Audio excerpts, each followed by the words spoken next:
Nagsisimula ang episode sa isang itim na lobo, nakasuot ng isang pulang kapa at nanunuya ng ngiti. Sa harap niya, makikita natin ang ating pinuno ng mga pilak na lobo, si Elka, na nakaupo at nagkukubli sa ilalim ng isang mas malaking mandirigmang lobo, halatang natatakot at walang ideya kung sino ang itim na lobong ito. Bigla na lang, dumating sina Alko at Alkay, hinihingal at iniulat sa kanilang pinuno na, kahit saan nila hanapin, hindi nila matagpuan sina Theo at Iona. Ngunit kahit ganoon, nananatiling handa si Elka para sa isang laban. Sa mga sandaling iyon, ang pinagkakatiwalaang tauhan ni Elka, si Alko, ay biglang dumiretso patungo sa kanyang pinuno, hindi alintana ang nakakatakot na presensya ng itim na mandirigmang lobo.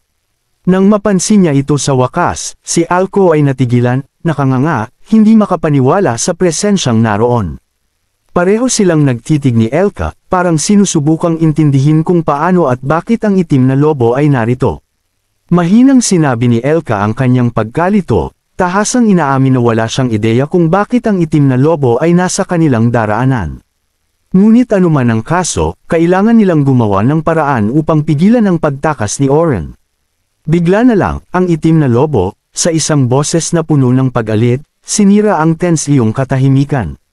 Tumatawa siya sa grupo ng mga pilak na lobo, tinatanong ang kanilang presensya sa palapag na ito. Bakit narito ang mga pilak na lobo? Tanong niya, matatag ang tono.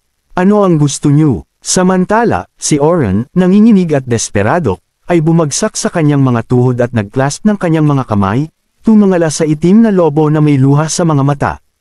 Nagkukunwari na natatakot at walang magawa, nagmamakaawa si Oren sa itim na lobo para sa proteksyon, nangangako ng kayamanan kapalit ng kanyang kaligtasan mula sa mga pilak na lobo. Idinagdag niya na ang kanyang ama ay ang pinakamayamang mangangalakal sa paligid at babayaran siya ng malaki kung tutulungan siya ng itim na lobo. Ang itim na lobo, nananatili ang malalim at mabagsik na tono, ay tumayo sa kanyang mga paa at sinulyapan si Oren, sinasabihan siyang umalis agad. Ako na ang bahala sa mga pilak na lobong ito, kalmado niyang sabi. Masaya, tumakbo si Oren nang hindi nagdalawang isip, nangakong ipararating sa kanyang ama ang tulong ng itim na lobo at magbabayad ng kahit anong halaga. Tahimik na lang pinanood ng itim na lobo ang kanyang paglayo, walang salitang sinabi. Bumalik sa mga pilak na lobo, sina Elka at ang kanyang mga kasama ay nakatayo lang ng tahimik habang pinapanood ang paglayo ni Oren. Sa galit, si Elka ay sa wakas ay sumigaw, tinatitigan ng itim na lobo at sinabihang tumabi. Hindi nila maaaring hayaang makatakas si Oren, kung makalayo siya, maaaring magdulot ito ng panganib sa kanilang lahat. Ngunit ang itim na lobo ay hindi umalis, ang kanyang tindig ay parang bundok, matatag at hindi natitinag. Sa kanyang sagot, kalmadong ipinaliwanag ng itim na lobo kay Elka na si Oren ang tanging tagapagmana ng pinakamayamang mangangalakal sa lugar at siya ay ipinadala ng ama ni Oren upang tiyakin ang kanyang kaligtasan. Si Elka, nagalit na sa pagkatakas ni Oren, ay lalong nenes habang nagpapaliwanag ang itim na lobo ng kanyang misyon. Sa galit, umungol siya sa itim na lobo, nagbabanta na umatras o kakaharapin ang galit ng mga pilak na lobo. Ngunit ang itim na lobo ay tumawa lamang, isang malakas at mapang-uyam na tawa, habang itinataas ang sarili sa kanyang buong taas. Ngayon ay 3 beses na mas malaki kay Elka, na ang mga kuko ay kumikislap sa madilim na ilaw, bawat isa ay kasing laki ng talim. Ang itim na lobo, na may ngisi, ay hinamon si Elka. Sige, subukan mo, sabi niya. Tandaan mo, kami, ang mga itim na lobo, ang pinakamalakas sa lahat ng mga lobo sa tore. Wala kang laban sa akin. Sa mayabang na ngiti, ipinahayag niya ang kanyang sarili ng malakas. Ako si Harp, kanang kamay ni Hygel, ang pinuno ng mga itim na lobo. Kaya kung wasakin ang 3 pilak na lobo tulad mo nang hindi ako pinapawisan.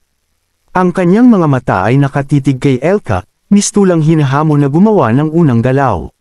Ngunit sa biglaang pag-ikot ng mga pangyayari, isang nakakasilaw na apoy ang bumalat kay Harp, tinutupok ang kanyang itim na balahibo hanggang siya ay maging abo.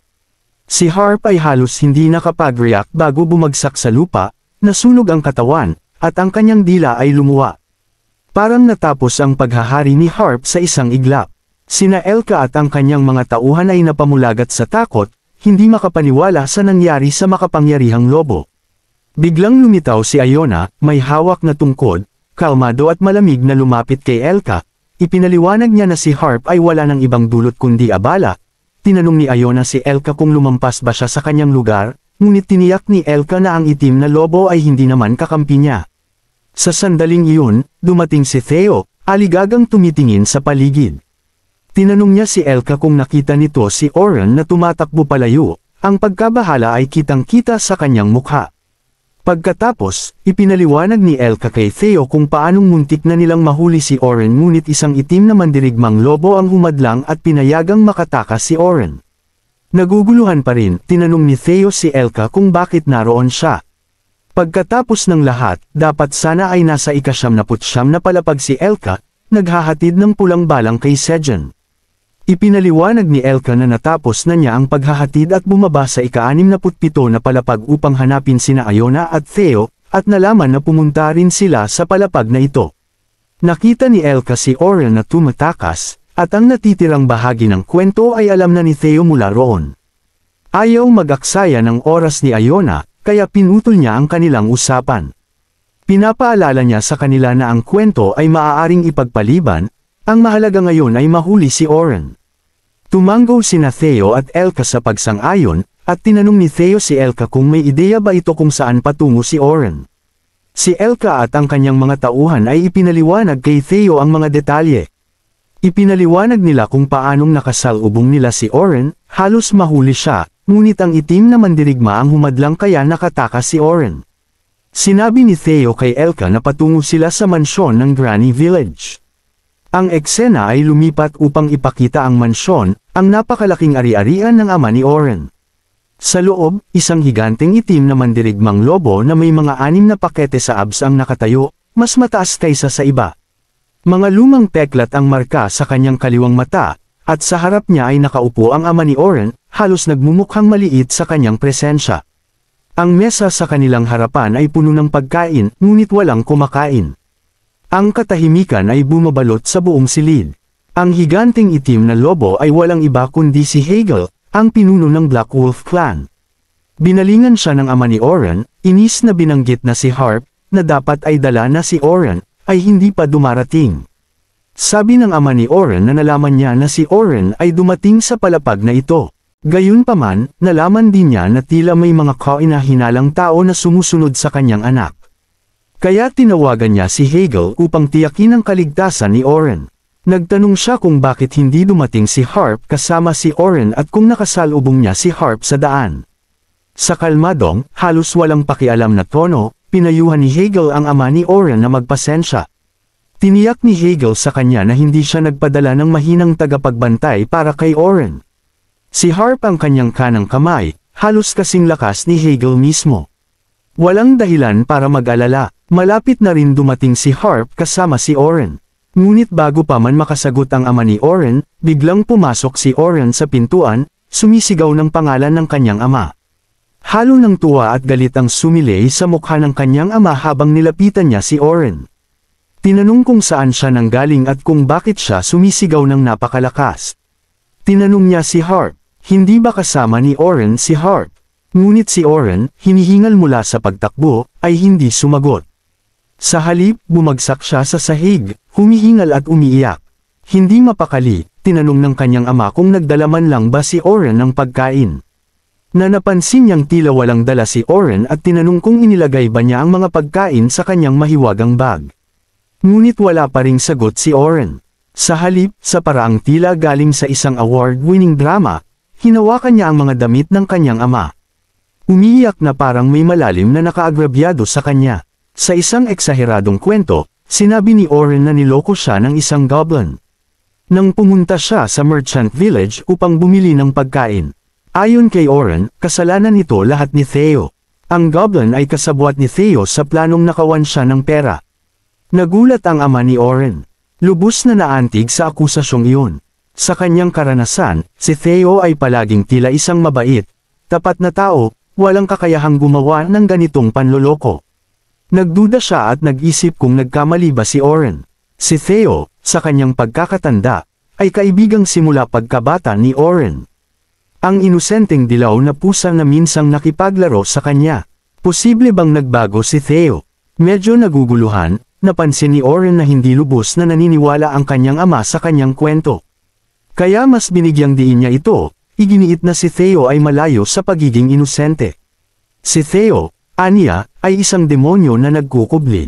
Nagkwento pa siya ng isang detalyadong kwento tungkol sa kung paano may mga tambak na pagkain si Theo. Ngunit tumangging magbigay sa mga gutom na taga-nayon. Sa katunayan, ayon kay Oren, ginamit niya ang lahat ng kanyang pera para bumili ng pagkain kay Theo para sa nayon. At hindi lang iyon, sinabi niya na tinakot siya ni Theo. Pinilit siyang pumirma ng isang kontrata ng habang buhay na paglilingkod. Parang hindi pa sapat iyon, patuloy si Oren. Ipinaliwanag niya na si Theo ay may kasamang tao na tinatawag ang kanyang sarili na isang dakilang itim na dragon. Bagaman malinaw na wala itong pakpak, sungay, o anumang katangian ng isang dragon. Ayon kay Oren, ang dalawa ay may kontrol pa sa lahi ng kuneho. Ginagamit ang pananakot upang ipatupad ang mga kontrata ng pagkaalipin. Sa huli, hiniling ni Oren ang hustisya mula sa kanyang ama. Hinihikayat siyang gumawa ng aksyon upang parusahan si Theo. Hindi na makapagtimpi si Hegel na nakikinig mula sa likuran. Bilang isang masugid na naniniwala sa katarungan at galit sa lahat ng masasama, nag-alab ang kanyang dugo. Sa isang galit na pag-ungol, sinampal niya ang kanyang paa sa lamesa, nawasak ito sa harapan niya. Natigilan sina Oren at ang kanyang ama sa takot, na bigla sa bigla ang pagpapakita ng galit ni Hegel. Pagkalipas ng ilang sandali ng tensyon, dahan daw ang itinaas ni Hegel ang kanyang kamao mula sa wasak na lamesa. Nag-aalab sa galit. Humarap siya kay Oren at nagtanong kung totoo ba ang sinasabi ni Oren. Hindi ba siya nagsisinungaling sa kanya? Samantala, ang ama ni Oren ay nagulat. At si Oren mismo, nagulat din, ay tahimik habang nakaupo sa sahig. Nag-aalab sa galit, tumayo si Hegel sa dalawang paa, nakasara ang kamao. At sumigaw ng malakas na boses, sino ang nagpapanggap na siya ang dakilang itim na dragon? Nagpapanggap, ng aalipan sa iba. Isang krimen ito na karapat-dapat lamang parusahan ng kamatayan. Idineklara niya na hindi niya hahayaang mabuhay ang taong iyon na nakaputing t-shirt at si Theo. Papatayin niya silang dalawa ng malupit. Nagningning ang mga mata ni Hegel ng matinding pulang apoy. At ginamit ni Oren ang sandaling yun upang pasiklaban pa ang galit ni Hegel gamit ang mas marami pang kasinungalingan. Pinapagana ang kanyang acting na Oscar level. Sa kanyang pinakadramatikong boses, nagsimula si Oren. Oh, Hegel, totoo ang lahat. Ang taong yun sa puting t-shirt ay nagpapakilalang dakilang itim na dragon. Ginagamit niya ang titulong yun upang takutin at kontrolin ang lahat. Sa isip ni Oren, humanga siya sa kanyang sariling katalinuhan. Ang napakalaking hayop na ito, si Hegel, pinuno ng Black Warrior Wolves. Isang angkan na sikat sa lakas nito sa laban at masugid na pagsamba sa dakilang itim na dragon. Ay perpektong kasangkapan. Kapag may naginsulto sa dakilang itim na dragon, si Hegel ay susugod ng may paghihiganti. Si Theo at ang tao, walang tsansang makaligtas. Sinamantala ang pagkakataon, bumagsak si Oren ng dramatiko sa sahig. Lumuhad at umiiyak, nanginginig ang boses. Si Theo at ang tao ay ginawang miserable ang buhay ko. Iniinsulto nila ang dakilang itim na dragon. Oh, Hegel, pakiusap. Parusahan mo sila. Nakatindig si Hegel, nakatitig, ang kanyang napakalaking katawan ay parang bundok. Pagkatapos, tumayo siya, mataas sa ibabaw ni Oren at ng kanyang ama. Na parang mga langgam lang sa tabi niya. Sa boses na puno ng pananakot, inutusan ni Hegel si Oren na gabayan siya kay Theo at sa taong nakaputing t-shirt. Ipinangako niyang paparusahan sila. Sa loob, natutuwa si Oren. Ngunit biglang dumating ang isang tagapaglingkod, binulabog ang eksena, at inanunsyo. Oren, may mga tao sa labas. Sumisigaw sila ng pangalan mo ng malakas. 5 sila, 3 pilak na lobo, 1 pusa, at 1 hamster. Dumating si Theo para sa kanya, at kumalat ang isang mayabang na ngiti sa kanyang mukha. Mabilis siyang bumaling sa kanyang ama at idineklara. Iyon ang parehong mga tao na nanggulo sa kanya. Pinahirapan siya sa nakakatakot na kontratang iyon at ginawang alipin. Pagkatapos, na may kislap ng pananabik, tinanong niya ang kanyang ama tungkol sa isang misteryosong bagay na nakaimbak sa bodega. Nandoon pa ba iyon? Tanong niya. Bagaman nalilito, kinumpirma ng ama ni Oren. Oo, pero bakit kailangan iyon ni Oren? Ngumiti lang si Oren, isang masama at nagbabalak ng ngiti, iniisip. Ngayon, magiging masaya ito. Sa labas ng mansyon, si Theo, ang mga pilak na lobo, si Iona, at ang iba pa ay naghintay, nainip na. Nagsimulang mag-init si Theo habang tinatawag niya si Oren. Hoy! Tumatawag kami pero walang sumasagot. Halos tumalikod na siya nang iminungkahi ni Elka. Bakit hindi na lang tayo pumasok ng diretsyo? Bagaman inis, nag-atubili si Theo. Maaaring galit siya, pero hindi siya bastos para basta-basta pumasok sa bahay ng iba. Ngunit sumagot si Elka, para sa isang mandurugas at scammer na tulad niya. Masyadong mabait si Theo para sa sarili niya. Bago pa lumala ang pagtatalo, bumukas ang mga pinto ng mansyon at lumabas si Oren, nakasuot ng puting t-shirt. Nagmumukhang sobrang mayabang na hari ng mga pusa. May mapang-asar na ngiti sa kanyang mukha. Tumingin si Oren sa grupo sa labas at sinimulang kutsain sila. Tinawag silang basura, walang kwentang kalat, at mga walang silbi. Sa mayabang na tono, tinanong niya, ano ang kailangan niyo sa harap ng aking mansyon? Kung naghahanap kayo ng limos, bumalik na lang kayo mamayang hapon. Doon ako namimigay ng pera sa mga mahihirap. Pero si Theo, nakalmado pa rin, hinayaan lang ang pangungutya ni Oren. Una sa lahat, sabi ni Theo, hindi naman ito mansyon mo, Oren. Sa tatay mo ito. Tinitigan niya si Oren ng diretsyo. Kaya bakit mo tinatawag na iyo? Napangiwi si Oren, nawawala ang kontrol sa kanyang sarili. Habang pinipigilan ng galit, sagot niya, akin ang mansyon na ito, o magiging akin din balang araw. Pareho lang iyon. Nag-aalab sa galit, itinuro ni Oren si Theo gamit ang daliri at sinabing, matagal mo akong trinato na parang alipin. Pero nandito ako ngayon, sa sariling lugar ko, sa mansyon ko. At hindi mo ako pwedeng ay troto ng ganyan dito. Samantala, sina Theo, Alka, at Iona ay nanatiling tahimik. Pinapanood si Oren habang nagkakandaugaga sa galit. Sa huli, nagpasya si Theo na sobra na. Sa malalim at malamig na boses, pinutol niya ang litanya ni Oren. Anuman ang sigaw mo o reklamo, alam nating pareho na pumirma ka sa kontrata. At dahil doon, obligado kang magtrabaho para sa akin. Bilang intern niya, idinagdag ni Theo na seryoso. Kailangan mong sundin ang lahat ng iuutos ko sa'yo. Sumingit si Iona na nakangiti habang binubuksan ni Theo ang kanyang status window. Makinig kang mabuti, Oren, sabi niya. Matagal na akong nagtimpi, pero paubos na ang pasensya ko. Tinitigan niya si Oren ng matindi. At kung hindi ka bababa dito ngayon at sasama sa akin sa ika-79 na palapag, ay dadagdag ko ang 30 araw sa kontrata mo. Namula ang mukha ni Oren sa galit. Sumigaw siya ng malakas, halos masira ang boses niya. Ngunit unti-unting bumagsak ang kanyang yabang habang nagbabago ang kanyang kilos. Nagpakita ng manipis na linya ng pawis sa kanyang noo, at nervyosong nagtanong. Theo, pwede ko bang makita ulit ang kontrata? Tiningnan siya ni Theo nang may pagdududa. Oren, may kopya ka rin ng kontrata. Nasa status window mo iyon.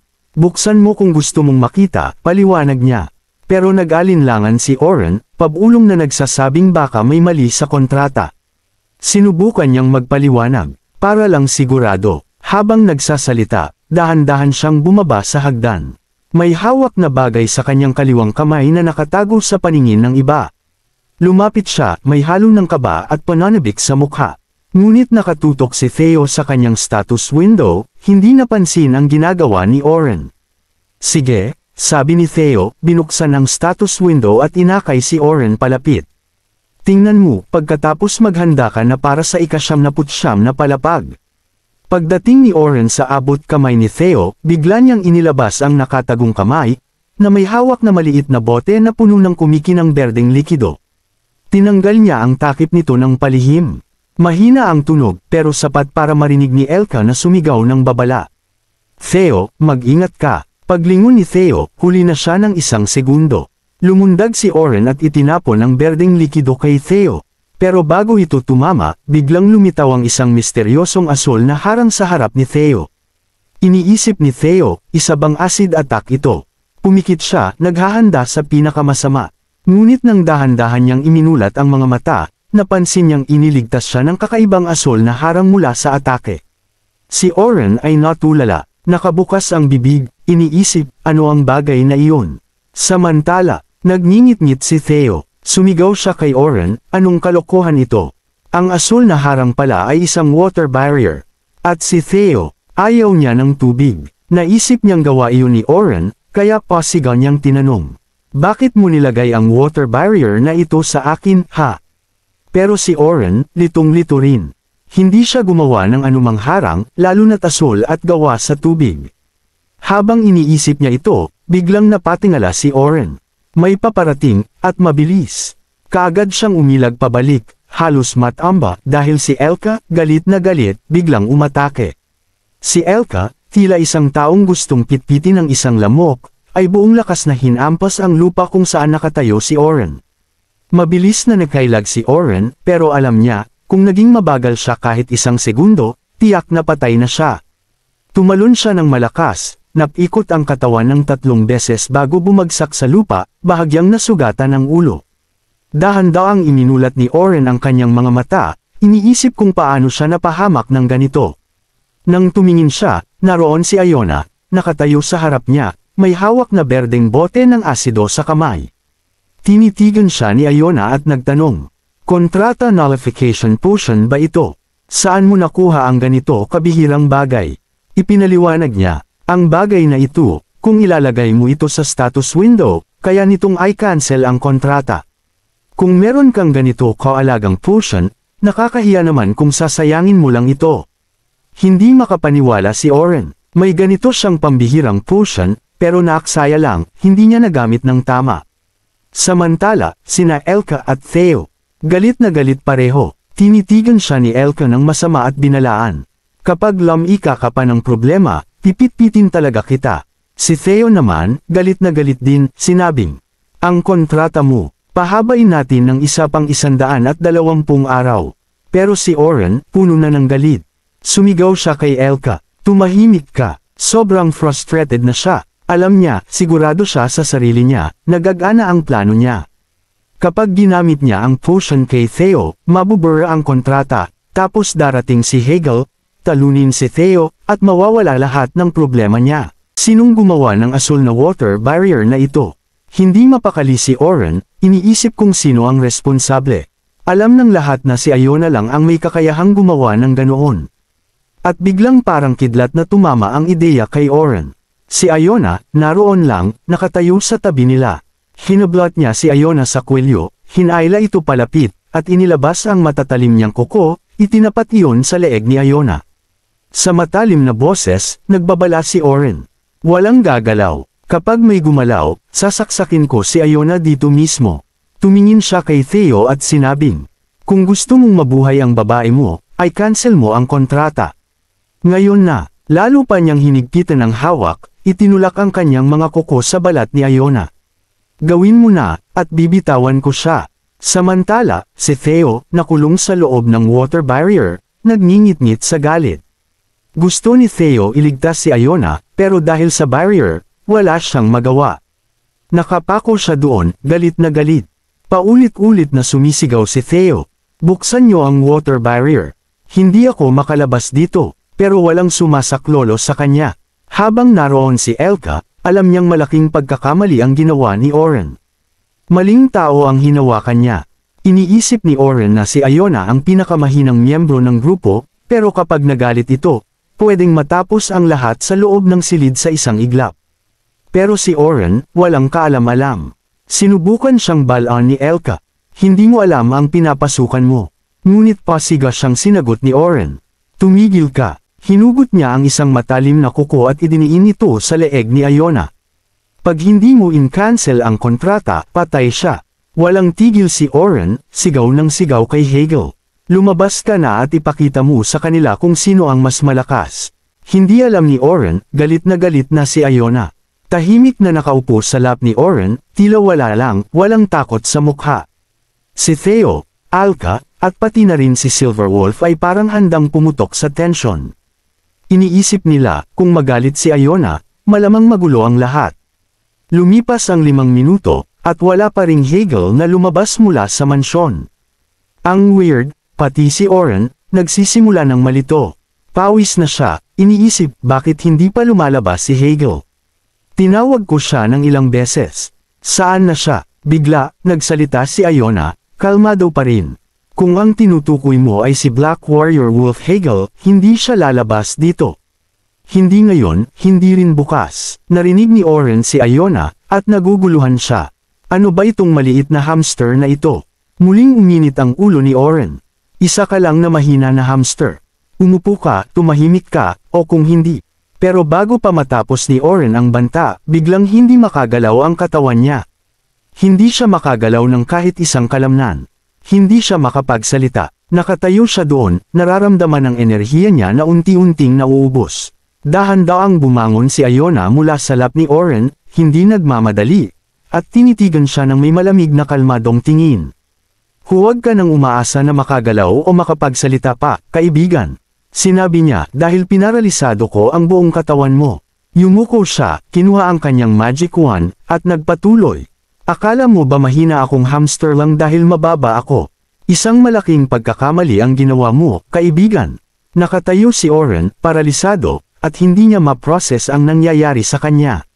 Sunod na nangyari, nagalit na si Iona, nagliliwanag ang mata ng galit. Lumalapit siya kay Oren, nakatutok ang mga mata, at ipinakilala ang sarili. Ako si Iona, ang dakilang wizard, pangulo ng Wizard Association. Nakatutok na ang kanyang staff sa leeg ni Oren at hindi siya nagbibiro. Nagalit ako, Oren, at alam mo ba, babayaran mo yan ng buhay mo. Nagtataka si Oren sa loob, nakabukas ang bibig sa gulat. Paano siya naging isang dakilang wizard? At kung ganun siya kalakas, bakit siya kasama ni Theo? Ano ang deal ni Theo? Una, may malaking itim na dragon, ngayon may dakilang wizard. Ano ang nangyayari dito? Si Theo at Silverwolf ay nasa likod, pinapanood lang ang lahat ng ito. Si Theo, parang, nasasarapan siya, ipinatong ang mga braso, nakarelax sa kanyang water barrier, at nagsabi ng may ngiti. Mas komportable pala dito kaysa sa inisip ko. At dito natatapos ang episode na ito. Kung gusto mong malaman kung ano ang mangyayari sa susunod, huwag kalimutang mag-like at i-click ang subscribe.